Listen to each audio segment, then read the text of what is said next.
Introducing Stephanie Johnston from Barnabas Aid. Stephanie, kia ora. Thanks for your time today. Kia ora. Yeah, I love it. Hey, Excited to talk about this today. Hey, exactly, I'm and usually like the bearer of bad news, but yeah. this is great. Oh, what disaster are we talking about now? But actually, Yeah. this is good news, and it's something you've experienced firsthand. These are people that you've met. You've seen their smiley faces. We've got some video and some images that we're going to post on our YouTube channel as well. Take us there. Take us to Egypt. What great things are happening in that space, Stephanie?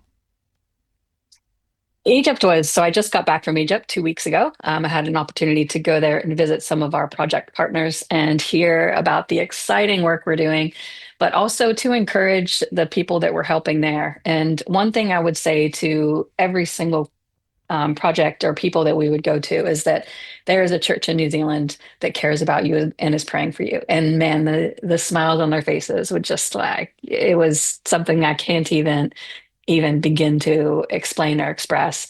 But it was so important for them to know that we were here in New Zealand. And so I have this tremendous burden today to communicate with our listeners today how important us caring and praying for the church in Egypt, our brothers and sisters, is because two reasons. One, because they need us, and now they know that we care and they know Yeah. where we are. And number two, I don't want to be made a liar. So, Exactly. Hey, let's talk about yeah. the situation of education. Of course, here in New Zealand, we have access Mm. to free education. It's compulsory, and some people go to school grudgingly. Perhaps that was me a few years back. But what is the situation for not just children but adults in Egypt? Mm. Access to education isn't necessarily equal or fair. Yeah, equal or fair is a good way to say it because there is education in Egypt, obviously. They are very smart people. However, in a lot of communities, there's discrimination. One thing I notice is that women have a double burden of facing both religious and gender-based discrimination. So, for example, sons will be allowed to go to school, but daughters are not. Or depending on the area, so for instance, in Upper Egypt, some girls aren't even able to receive education. So there is an issue with literacy for people, mostly women, but some boys as well. But the most of the women that we were part of the literacy classes that we're doing there. They told us so many stories about how this literacy program that we're working with a partner over there has changed their life And and that they're able to help their children with their schoolwork and things like that. It's pretty cool to see what's going on there. And it breaks the cycle. If you don't have access to education, you're not going to get as high paid jobs. You're not going to be able to read the small print in your contracts. And that keeps you and your Yeah. family down the strata of society, and that perpetuates itself. As we've mentioned before, Egypt in theory is an open country, but the Yeah. persecution is real, not the same access for Christians, particularly Christians from migrant communities.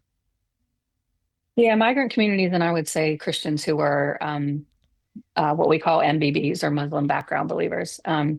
Christians make up about 10% of the population in Egypt, but it is a Muslim majority country.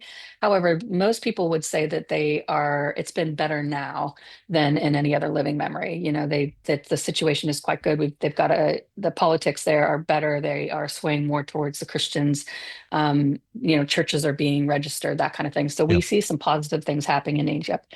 But there is still this social discrimination that does happen with Christians in rural communities, mostly, Upper Egypt, parts of the country where Christians are very much the minority. So And it is that double blow, despite that, Christians but also yeah, poor, right? So those are both mm, barriers to education. But sorry, I interrupted. Despite yeah, that, good things happening. Let's get to the great news, Stephanie. yeah, yeah. I mean, despite the struggle that some Christians have, their faith continues, and there's such a strong church there, and continuing to love and serve God. And so the joy that I get to talk about today is this literacy program that Barnabas Aid is helping to fund. Basically, people are learning how to read by using the Bible. Wow. I mean, that I know, right? Yeah. Wow, how cool is that? Mm. To be able to learn to read is fantastic. Learning to read through the Bible is another, it's tremendous. I mean, what better way to learn how to read than to read stories in the Bible? So not only are they becoming more literate, able to read and write, they're learning important faith values. And so that's it's a double blessing, Yeah, really, yeah. and something really, really that I'm so excited to be a part of. So how does that work in a practical way? Of course, your partners in Egypt who are making this happen, how do us Kiwis in New Zealand enable that to happen for our believers in Egypt? Make that connection for us, Stephanie. Well, yeah, I mean, the simple way for us to do that is to help us, to help them, Yep. to help break that cycle. For about $30, you can help one person go to the training class. Mm-hmm. So these classes do cost money. You know, we have really professional teachers who are teaching. Not for a massive wage, by all means. Yeah. They're there because their heart is for people to learn how to read. Or $1,500 can help 50 people. So we got to go to about 4 different literacy classes in different parts of Cairo. And each story after story after story. And one of the videos that I've shared with you to show on the show this week is about a woman who she wasn't allowed to go to school. And so for her, learning how to read and write in these literacy classes changed her life. We heard another story about a young girl who she had 4 sisters and 1 brother. And the father wouldn't let the sisters go to school. Only the brother was allowed to go to school. Yeah. And so this literacy program changed her life. I mean, in such a dramatic way. And so there's situations like that we would have no idea about here. You know, that we have that opportunity to learn. You know, whether we decide to use that or not is up to us, but we have that option. And these literacy classes are giving that option to people who want to learn, and not only learn to read and write, but learn to read and write the Bible. Now, Incredible. that is absolutely fantastic. And be able to give that opportunity to people over the other side of the world. Yes, grateful for the free education that we have here in New Zealand, but being able to give the gift of freedom and education in a faith-building way, what a wonderful thing to be involved with. Now, if people go to the website, there's a particular part of the website they can click on that. They can look at the various donation options, sign up for regular giving in this space, Stephanie? Yeah, on the website, if you go into the appeals section, you'll find it. I think it's like the fourth appeal down.